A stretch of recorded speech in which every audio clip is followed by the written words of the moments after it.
News కి స్వాగతం. నా పేరు కళ్యాణి. తిరుమల పవిత్రతపై చంద్రబాబు ఆడిన కపట నాటకం ఎన్డీడీబీ ఎన్డీఆర్ఐ నివేదికలో భగ్నమైంది. వైఎస్ఆర్ కాంగ్రెస్ పార్టీ రాష్ట్ర కార్యదర్శి గండి రవికుమార్ గారు అన్నారు.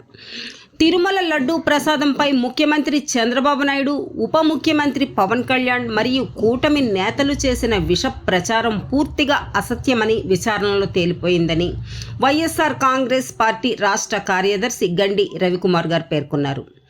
భక్తుల మనోభావాలతో ఆడుకుంటున్న కూటమి నేతలకు మంచి బుద్ధి ప్రసాదించాలని కోరుతూ పార్టీ అధ్యక్షులు, మాజీ ముఖ్యమంత్రి వర్యులు మాన్యశ్రీ వైఎస్ఆర్ జగన్మోహన్ రెడ్డి గారి ఆదేశాల మేరకు ఈరోజు పెందుర్తి నియోజకవర్గం సబ్బవరం మండలం మొగలిపురం గ్రామంలో శ్రీ శ్రీ శ్రీ సీతారాముల స్వామి వారి దేవాలయంలో ఆయన ప్రత్యేక పూజలు చేసి భజనలు నిర్వహించారు.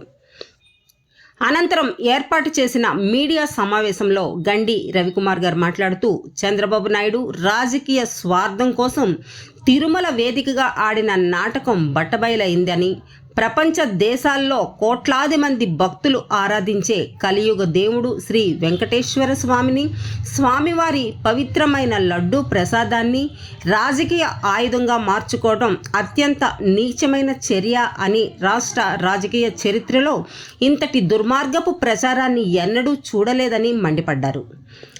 అసత్య ప్రచారం భగ్నం. చంద్రబాబు చేసిన దుష్ప్రచారం సాక్షాత్తు తిరుమల వెంకటేశ్వర స్వామియే తిప్పికొట్టారని, సుప్రీంకోర్టు వ్యాఖ్యలతోనైనా ప్రభుత్వానికి కనువింపు కలగాలని డిమాండ్ చేశారు. భక్తుల మనోభావాలతో ఆటల కేవలం రాజకీయ లబ్ధి కోసం భక్తుల సెంటిమెంట్లను దెబ్బతీస్తూ పవిత్ర ఆలయ ప్రతిష్టను మసకబార్చేలా చంద్రబాబు వ్యవహరించారని విమర్శించారు. ఇప్పటికైనా విచారణకు వైఎస్ఆర్ కాంగ్రెస్ పార్టీ సిద్ధం. గత ప్రభుత్వం హయాంలో తిరుమల పవిత్రతను కాపాడటంలో రాజీ పడలేదని, చంద్రబాబు అలవాటు ప్రకారం చేస్తున్న కుట్రలను ప్రజలు గమనిస్తున్నారని తెలిపారు. ఈ కార్యక్రమంలో ఉప సర్పంచ్ సిరివరపు వాసు, సబ్బవరపు మండలం వైఎస్ఆర్ కాంగ్రెస్ పార్టీ ఉప అధ్యక్షులు ఎడ్ల నాయుడు, వైఎస్ఆర్ కాంగ్రెస్ పార్టీ రాష్ట్ర ఎస్సీ సెల్ కార్యదర్శి ఐడి బాబు, వార్డు మెంబర్లు అప్పికొండ సత్యనారాయణ, గురి నాగమణి, బైలుపూడి సుజాత, గోతిరెడ్డి వెంకటలక్ష్మి, స్థానిక వైఎస్ఆర్సీపీ నాయకులు గండి ముత్యాల నాయుడు, పైలా దేవుడు కార్యకర్తలు పాల్గొన్నారు. రాజకీయాలు చెయ్యొద్దు టెంపుల్ని అపవిత్రం చెయ్యొద్దు.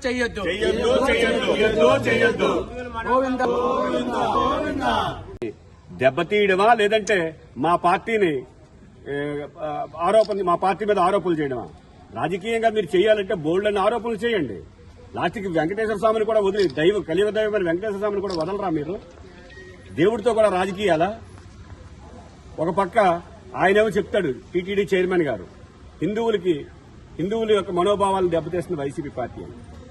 మీరు గుర్తుపెట్టుకోవాల్సింది ఏంటంటే, జగన్మోహన్ రెడ్డి గారు పదే ఆయన ఎక్కడ ప్రసంగాల్లో మాట్లాడినా కూడా మహాభారతంలో అంశాలు గాని, భాగవతంలో అంశాలు గాని, రామాయణంలో అంశాలు గాని ప్రస్తావిస్తూనే ఉంటారు.